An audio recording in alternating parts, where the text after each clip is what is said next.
Après la dissolution de la communauté, Frodon et Sam continuent seuls vers Mordor, poursuivis par Gollum, la créature pitoyable corrompue par l'anneau qui les traque depuis des semaines, et finalement ils le capturent et Frodon, dans un acte de compassion, décide de l'utiliser comme guide. Tu connais le chemin vers Mordor, Sméagol, emmène-nous. Et Gollum, maintenant divisé entre sa personnalité Sméagol qui veut t'aider et Gollum qui veut récupérer son précieux, accepte de les guider à travers les marais morts et les portes noires, mais complote secrètement de les trahir.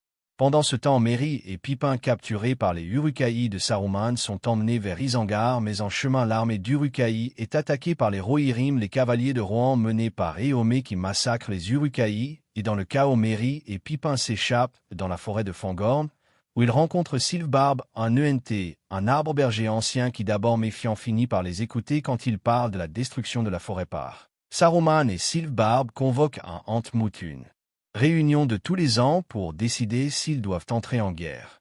Aragorn, Legolas et Gimli poursuivent les Uruk-hai pour sauver Merry et Pippin, et en chemin ils rencontrent Éomer qui leur dit que tous les Uruk-hai ont été tués, mais aucun Hobbit trouvé, et ils continuent vers Fangorn, où ils rencontrent ce qu'ils pensent être Saruman, mais c'est en réalité Gandalf revenu d'entre les morts, transformé en Gandalf le Blanc, plus puissant que jamais, car après sa chute avec le Balrog, il a combattu la créature pendant des jours à travers les abîmes de la terre et finalement l'a vaincu et a été renvoyé par les Valar pour terminer sa mission, et Gandalf dit « Je suis Gandalf le Blanc et je reviens à vous maintenant au tournant de la marée ». Gandalf emmène Aragorn, Legolas et Gimli à Edoras, la capitale du Rohan, où le roi Théoden est sous l'emprise de Grima, langue de serpent, le conseiller traître qui est secrètement au service de Saruman, et a empoisonné l'esprit de Théoden avec des mots et peut-être même de la magie noire, et Théoden est devenu un vieillard faible qui ne peut plus gouverner, et Gandalf entre dans la salle du trône et affronte langue de serpent et utilise son pouvoir pour briser le sortilège sur Théoden. « Je te libère de ce charme, Théoden, fils de Tangel », et Théoden se transforme, retrouve sa force, sa clarté, son pouvoir, et le premier acte de Théoden réveillé est de bannir langue de serpent et de revendiquer son épée Erugrim. Mais les nouvelles sont mauvaises. Des éclaireurs rapportent qu'une armée de 10 000 Uruk-hai marche depuis Isengard vers Rohan, et Théoden décide d'évacuer son peuple vers Helm's Deep, la forteresse ancienne dans les montagnes, où ils pourront se défendre, et Aragorn essaie de le convaincre de chevaucher au combat, d'affronter l'ennemi en plein champ, mais Théoden refuse. « Non, nous ne sommes que 300 lances trop peu contre 10 000, nous devons chercher refuge à Helm's Deep », et ainsi tout le peuple d'Edoras part en exode, les vieux, les femmes, les enfants et les quelques guerriers restants, et ils arrivent à Helm's Deep juste à temps car la nuit tombe et l'armée d'Uruk-hai approche.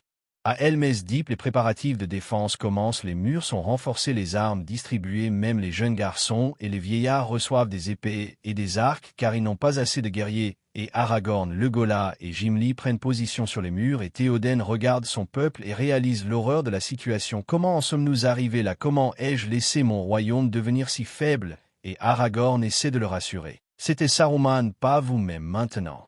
Vous êtes de retour et vous devez mener votre peuple. » Et Théoden hoche la tête, mais le doute reste dans ses yeux.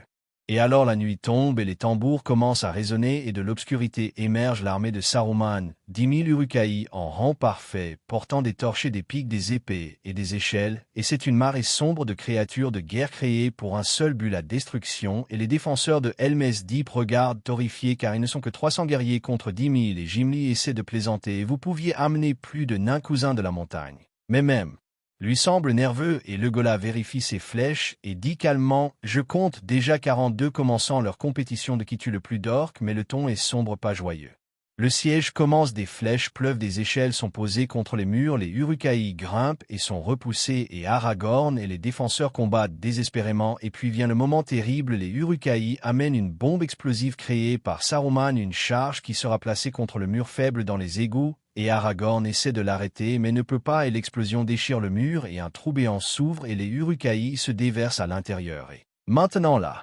bataille devient intérieure dans les rues étroites, et Aragorn crie à la forteresse « Retraite vers la forteresse » et il recule combattant à chaque pas, et les gens s'entassent dans le Hornbourg, la dernière forteresse, et les portes sont fermées, mais combien de temps peuvent-elles tenir? Et si Saruman venait lui-même à Helm's Deep et affrontait directement Gandalf? Et si Saruman, au lieu de rester en sécurité dans Zortan et d'envoyer simplement son armée, décidait de venir personnellement à Helm's Deep? Gandalf sera là. Je dois être là aussi. Je dois le vaincre en personne et prouver qui est le plus grand des Istari. Comment un Istari corrompu utilisant la magie noire sur le champ de bataille changerait-il le siège? Et que se passerait-il quand 2 des 5 sorciers envoyés en terre du milieu se battraient à mort? Dans Ortan, la tour sombre d'Isengard, Saruman le blanc devenu maintenant Saruman de nombreuses couleurs se tient sur son balcon regardant son armée se rassembler 10 000 Uruk-hai parfaitement organisés, une machine de guerre, et son lieutenant, un Uruk-hai massif nommé Ugluk s'approche. Maître, l'armée est prête, nous marchons sur Helm's Deep ce soir, et demain le Rohan sera détruit. Et Saruman hoche la tête, bien très bien, mais attendez, je vais avec vous. Et Ugluk surpris, maître, vous venez. Vous-même, c'est inhabituel, les Istari ne marchent pas généralement avec les armées, et Saruman, avec un sourire cruel, Gandalf sera là, je le sens, il est revenu d'entre les morts transformé en Gandalf, le blanc, pensant qu'il est maintenant supérieur à moi, mais je vais lui prouver qu'il a tort, je vais l'affronter directement et le briser devant tous, et alors plus personne ne doutera de qui est le plus puissant. Et ainsi Saruman descend de sa tour, porte son bâton gravé de runes sombres et monte sur un cheval noir, pas un destrier ordinaire, mais une créature corrompue par la magie noire avec des yeux rouges et de la fumée sortant de ses narines, et il porte une armure sous ses robes blanches maintenant tachées de suie et de sang, et l'œil de Sauron dans Barad-dûr voit cette décision et approuve. Oui, Saruman va et détruit Gandalf pour moi, et ensuite nous partagerons la terre du milieu, toi l'ouest, moi. Les biens que secrètement Sauron prévoit de trahir Saruman une fois Gandalf éliminé. L'armée marche à travers la nuit et Saruman chevauche en tête, et sur le chemin il utilise sa voix, son pouvoir spécial, la voix de Saruman, pour rallier ses troupes. Uruk-hai, mes créations, mes enfants, cette nuit nous détruisons le Rohan, demain nous marchons sur Gondor et bientôt toute la terre du milieu s'agenouillera devant nous, devant moi. Et les Uruk-hai rugissent leur dévotion fanatique car ils ont été créés par Saruman, ils lui sont absolument loyaux et avec Saruman les menant ils sont encore plus dangereux, plus confiants, plus impitoyables. Pendant ce temps, à Helm's Deep, Gandalf, qui est arrivé plus tôt dans la journée avec Aragorn le Gola et Gimli, se tient sur les remparts et regarde l'horizon, et soudain il se raidit. Quelque chose ne va pas, je sens une présence, une volonté puissante approche, ce n'est pas juste une armée d'Uruk-hai, il y a quelque chose de plus, quelque chose de terrible. Et Aragorn, qu'est-ce que c'est? Gandalf, et Gandalf avec une expression sombre. Saruman lui-même vient, il ne reste pas dans sa tour, il vient ici. Pour m'affronter, cela change tout, nous ne combattons pas seulement des Uruk-hai, nous combattons un Istari corrompu, et cela est infiniment plus dangereux. Aragorn comprend immédiatement la gravité. Que pouvons-nous faire contre un sorcier? Et Gandalf, je dois l'affronter moi-même, vous tous devez défendre les murs, garder les Uruk-hai à l'extérieur aussi longtemps que possible pendant que je gère Saruman. Mais sachez ceci, si je tombe, si Saruman me vainc, alors Helm's Deep tombera aussi, car il utilisera sa magie pour détruire les défenses et démoraliser les défenseurs. Alors priez que je ne tombe pas. Et Aragorn pose sa main sur l'épaule de Gandalf. Vous ne tomberez pas, vous êtes Gandalf le Blanc, vous êtes revenu pour une raison, et cette raison est d'arrêter Saruman. Et Gandalf sourit faiblement, j'espère que vous avez raison mon ami, j'espère vraiment.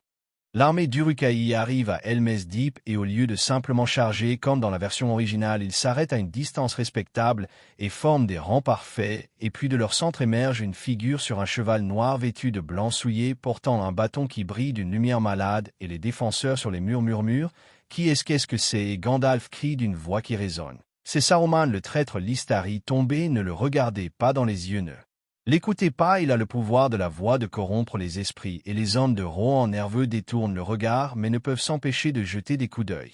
Saruman s'avance seul, s'arrête juste hors de portée de flèche et lève son bâton et parle, et sa voix est comme du miel empoisonné, belle mais mortelle. Théoden, roi du Rohan, pourquoi résistez-vous à l'inévitable? Votre royaume est faible, votre peuple est condamné. Rendez-vous maintenant et j'épargnerai les femmes et les enfants. Je ne cherche que les hommes armés. Rendez-vous et vivez, résistez et mourrez tous. Et la voix du pouvoir, certains des défenseurs commencent à baisser leurs armes. Leur volonté vacillant, et Théoden lui-même tremble. Peut-être qu'il a raison, peut-être que nous devrions. Mais Aragorn le secoue. Non Théoden, c'est la magie de Saruman, ne l'écoutez pas, il ment, il tuera tout le monde quoi qu'il arrive. Gandalf sur les remparts lève son propre bâton et sa voix tonne avec une autorité qui brise le charme de Saruman. Saruman, tu n'as aucun pouvoir ici, tu es du mauvais côté. Deus mur, et l'effet de la voix de Saruman est brisé, les hommes secouent la tête, retrouvent leur volonté, et Saruman regarde Gandalf avec haine pure. Gandalf le gris, non maintenant le blanc, tu penses que changer de couleur te rend plus fort, tu es toujours le même vieil imbécile, et ce soir je vais te le prouver. Et il lève son bâton et prononce un sort en langue noire, la langue de Mordor, et soudain le ciel au-dessus de Helm's Deep s'assombrit, nuages noirs se rassemblant et éclairs frappant, et une tempête contre nature commence. Gandalf réplique, levant son propre bâton, « Tu as appris des tours de Sauron Saruman, mais tu n'as pas appris la sagesse. » Et il prononce des mots en quenya, la haute langue elfique, et la tempête hésite, se divise comme si deux volontés se battaient pour le contrôle. Et pendant un moment les deux sorciers sont enfermés dans un duel de volonté, le ciel au-dessus d'eux crépitant d'énergie, et les défenseurs de Helm's Deep et l'armée d'Uruk-hai regardent stupéfaits ce spectacle, deux des êtres les plus puissants de la terre du milieu se battant avec la magie pure. Finalement Gandalf repousse la tempête, la dissipe, et Saruman recule légèrement sur son cheval surpris. « Tu es devenu plus fort, Gandalf, plus fort que je ne le pensais, mais cela ne suffit pas. » Et il fait un geste, et soudain le sol devant les murs de Helm's Deep commence à trembler, et des fissures apparaissent, et de ces fissures émergent des créatures, des choses mortes vivantes, des corps d'Uruk-hai tombés animés par la nécromancie de Saruman, une magie interdite, même par Sauron et ses créatures. Escalade les murs insensibles aux flèches, insensibles à la douleur, et les défenseurs horrifiés reculent. Qu'est-ce que c'est, des morts qui marchent? Et Aragorn tenait la ligne et ne les laissait pas passer, et ils combattent ces abominations, mais c'est comme combattre des cauchemars. Gandalf réalise que tant que Saruman est là utilisant sa magie pour soutenir les Uruk-hai et invoquer des horreurs, les défenseurs de Helm's Deep ne tiendront pas. Alors il prend une décision. Aragorn, je dois descendre, je dois affronter Saruman en combat singulier, c'est la seule façon. Et Aragorn. Mais Gandalf, si vous quittez les murs, qui va nous diriger, qui va nous donner de l'espoir? Et Gandalf, vous le ferez, Aragorn, vous êtes un leader, même si vous refusez de le voir, maintenant dirigez-les. Gardez-les en vie jusqu'à ce que je revienne, et avant qu'Aragorn puisse protester davantage, Gandalf descend des murs, monte sur Shadowfax, son cheval blanc, et galope à travers les portes de Helm's Deep vers l'armée d'Uruk-hai. Les Uruk-hai voient Gandalf approcher, et certains tirent des flèches, mais Gandalf les dévie avec un mot de pouvoir, et il galope directement vers Saruman, et Saruman sourit. « Enfin Gandalf, tu viens à moi, j'ai attendu ce moment depuis si longtemps, depuis que tu as refusé de te joindre à moi à Orthanc quand je t'ai offert une place à mes côtés, et tu as refusé, imbécile, tu aurais pu partager le pouvoir, mais maintenant tu vas juste partager la mort. » Et il lance un éclair de son bâton, et Gandalf le bloque avec le sien, et les deux éclairs se rencontrent au milieu, créant une explosion de lumière et de son qui fait reculer les Uruk-hai les plus proches. Et ainsi commence le duel des Istari. Gandalf le blanc contre Saruman de nombreuses couleurs, deux des 5 sorciers envoyés en terre du milieu par les Valar, maintenant ennemis mortels, et ils se battent non pas avec des épées mais avec des bâtons et des mots de pouvoir et de la magie pure, et le champ de bataille autour d'eux devient un chaos de lumière et d'obscurité, feu et glace, tonnerre et silence, et les deux armées s'arrêtent de se battre pour regarder ce spectacle, car même les Uruk-hai comprennent qu'ils assistent à quelque chose de rare et de terrible.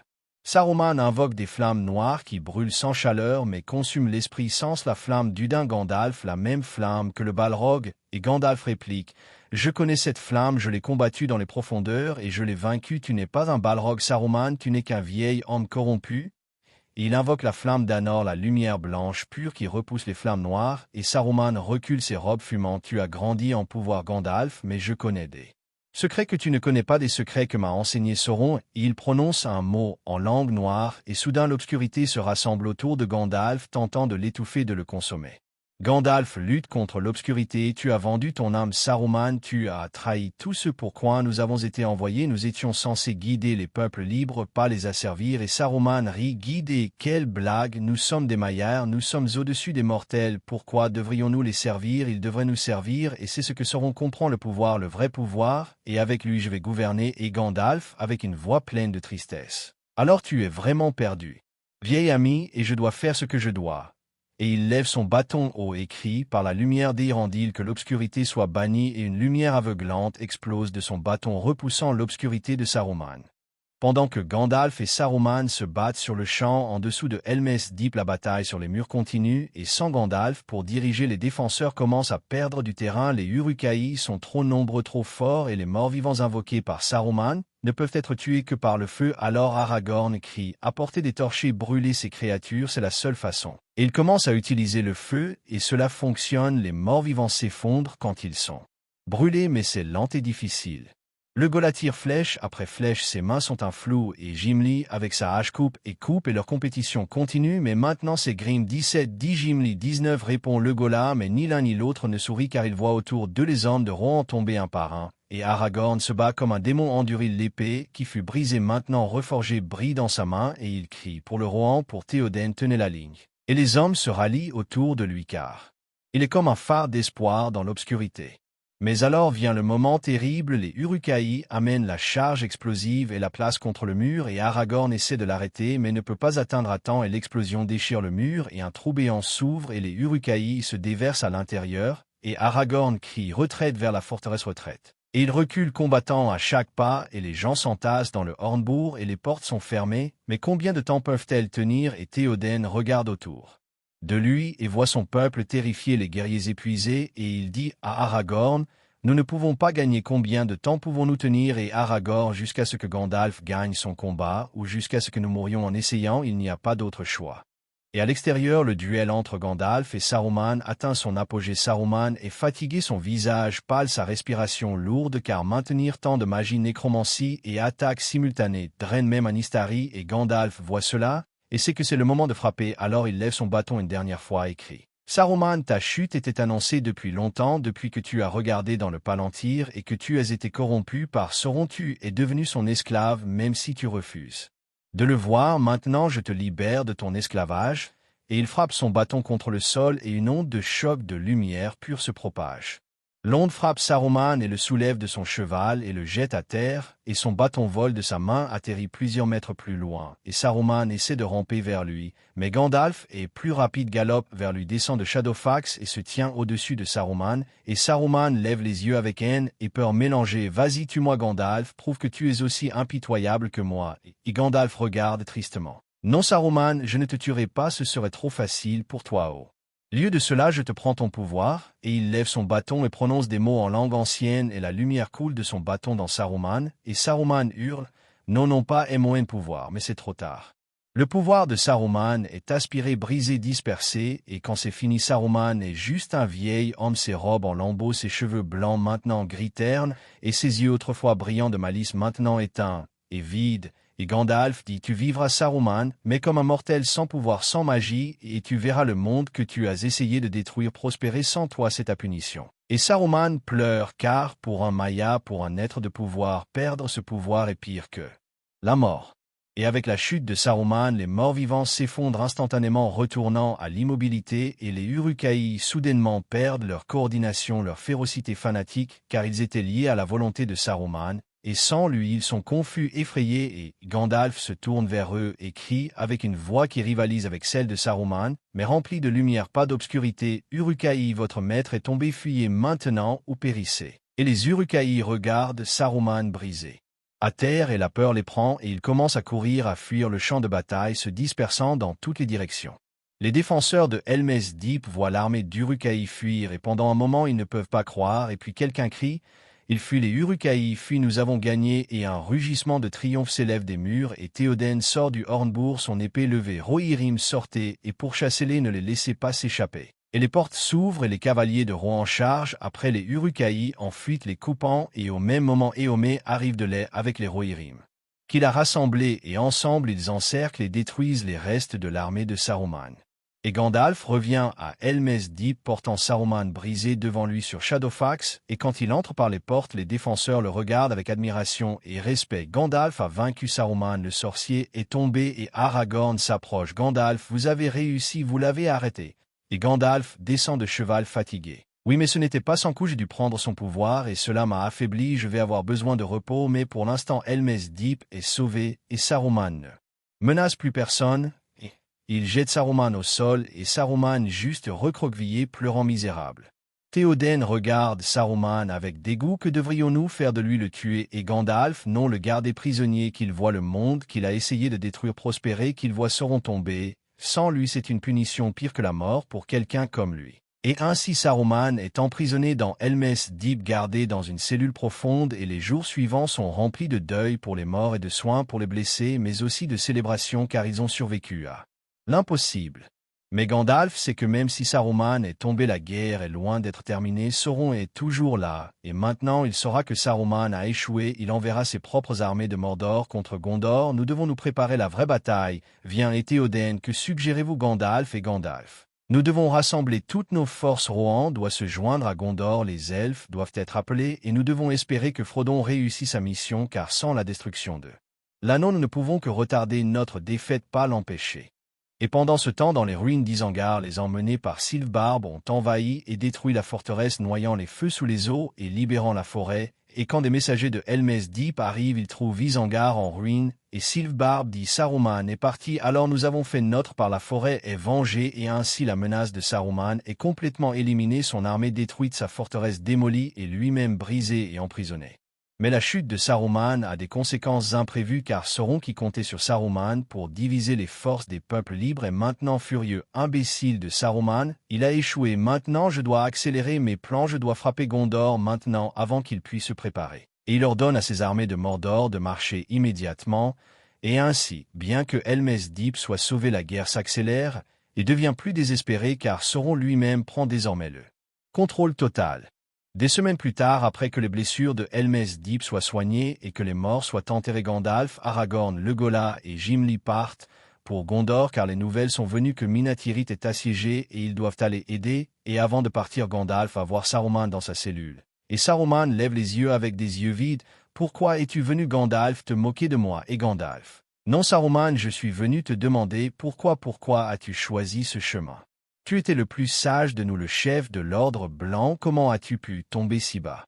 Saruman reste silencieux pendant un long moment, puis dit doucement: « J'ai regardé dans le Palantir, Gandalf, j'ai vu la puissance de Sauron, ses armées innombrables, ses forteresses imprenables, et j'ai vu notre faiblesse, notre division, et j'ai pensé que nous ne pouvions pas gagner, que la seule façon de survivre était de se joindre au plus fort, et j'ai rationalisé que si je devenais l'allié de Sauron, je pourrais au moins sauver quelque chose, mais maintenant je vois que c'était un mensonge, que je me racontais la vérité et que j'ai eu peur, Gandalf, et dans ma peur j'ai choisi le pouvoir plutôt que la sagesse, et maintenant j'ai perdu les deux. » Il pleure et Gandalf met une main sur son épaule. « Tu as fait des choix terribles, Saruman, et tu dois vivre avec eux, mais sache ceci, si nous gagnons cette guerre, si Sauron tombe, alors peut-être qu'il y aura un endroit pour toi dans le monde à venir, pas en tant que sorcier, mais en tant qu'homme simple, et peut-être que tu trouveras la rédemption. » Saruman lève les yeux avec une lueur d'espoir. « Tu crois vraiment cela, Gandalf, après tout ce que j'ai fait? » Et Gandalf: « Je crois en la rédemption, Saruman, même pour toi, mais tu dois la gagner pas avec du pouvoir, mais avec de l'humilité et du service, et cela prendra le reste de ta vie. »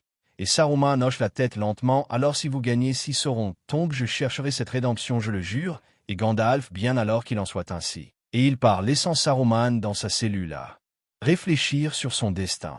Et la guerre continue. Gandalf et ses compagnons arrivent à Minas Tirith et se joignent à la défense, et la bataille des champs du Pelennor se déroule, et les Rohirrim chargent, et Éowyn tue le roi sorcier, et Aragorn amène les morts de Denaro, et Gondor est sauvé, et finalement Frodon et Sam atteignent la montagne du destin, et l'anneau est détruit, et Sauron tombe, et la guerre est gagnée, et la terre du milieu est libre. Et après la guerre, quand Aragorn est couronné roi Elessar d'Arnor et de Gondor, il demande: « Que adviendra-t-il de Saruman, le prisonnier de Helm's Deep ?» Et Gandalf: « Il a juré de chercher la rédemption, laissez-le partir libre, mais sans pouvoir, qu'il erre la terre du milieu comme un simple vieil homme aidant, où il peut essayant de réparer le mal qu'il a fait. » Et Aragorn: « Êtes-vous sûr, Gandalf, ne sera-t-il pas dangereux? » Et Gandalf: « Non, il n'a plus de pouvoir, et je crois qu'il a vraiment changé. Le voir brisé m'a montré que même le plus corrompu peut trouver la rédemption si on lui donne la chance. » Et ainsi Saruman est libéré, et il erre la terre du milieu, un vieil homme en haillons avec un bâton simple, pas magique, et il va de village en village, et dans les fermiers reconstruisant les maisons détruites par la guerre, soignant les malades avec des herbes et des connaissances anciennes, et les gens ne savent pas qu'il est juste un vieil homme gentil avec des yeux tristes, et lentement, année après année, Saruman trouve une sorte de paix, pas le pouvoir qu'il désirait autrefois, mais quelque chose de plus précieux, le pardon de lui-même. Et des décennies plus tard, quand Saruman est sur son lit de mort dans un petit village du Rohan où il a vécu ses dernières années en tant que guérisseur, Gandalf vient le voir une dernière fois, et Saruman sourit faiblement. « Gandalf, mon vieil ami, tu es venu. » Et Gandalf: « Oui, Saruman, je suis venu te dire que tu as réussi, tu as trouvé ta rédemption. Les gens de ce village parlent de toi avec affection et respect. Tu as passé tes dernières années à faire le bien, et c'est suffisant. » Et Saruman pleure de soulagement. « Merci, Gandalf, merci de m'avoir donné cette chance. » et il ferme les yeux et meurt paisiblement, et Gandalf reste là pendant un long moment puis dit doucement « Adieu, vieil ami, que tu trouves la paix dans les halls de Mordor ». Image finale. La tombe de Saruman dans le petit village du Rohan, une pierre tombale simple qui dit Saruman, le pèlerin qui a passé ses dernières années à guérir ceux qu'il avait autrefois blessés, que son exemple nous rappelle que la rédemption est toujours possible. Et des fleurs sauvages poussent autour de la tombe, et le soleil brille, et c'est paisible, et les villageois passent et déposent des fleurs car ils se souviennent du gentil vieil homme qui les a aidés et ne savent jamais qu'il était autrefois l'un des êtres les plus puissants et les plus dangereux de la terre du milieu, mais qu'à la fin il a choisi l'humilité plutôt que le pouvoir et a trouvé la paix. L'histoire de Saruman est une histoire de chute et de rédemption. Il était le plus sage d'entre nous, le chef de l'ordre blanc, mais il a regardé dans le palantir et a été corrompu par la peur et le désir de pouvoir. Il est devenu le serviteur de Sauron, a trahi ses frères, a créé une armée pour détruire le Rohan. Mais quand il est venu lui-même à Helm's Deep, pensant me vaincre, il a trouvé à la place sa propre défaite. Je lui ai pris son pouvoir, mais je lui ai donné quelque chose de plus précieux, une chance de rédemption. Et il a saisi. Il a passé ces dernières années non pas à chercher le pouvoir, mais à aider les gens ordinaires, à guérir, à construire, à servir. Et à la fin, il a trouvé la paix. Son histoire nous enseigne que personne n'est au-delà de la rédemption, peu importe jusqu'où ils sont tombés. Tant qu'il y a de la vie, il y a de l'espoir. Tant qu'il y a du choix, il y a de la possibilité de changer. Saruman a fait ce choix, et cela a fait toute la différence.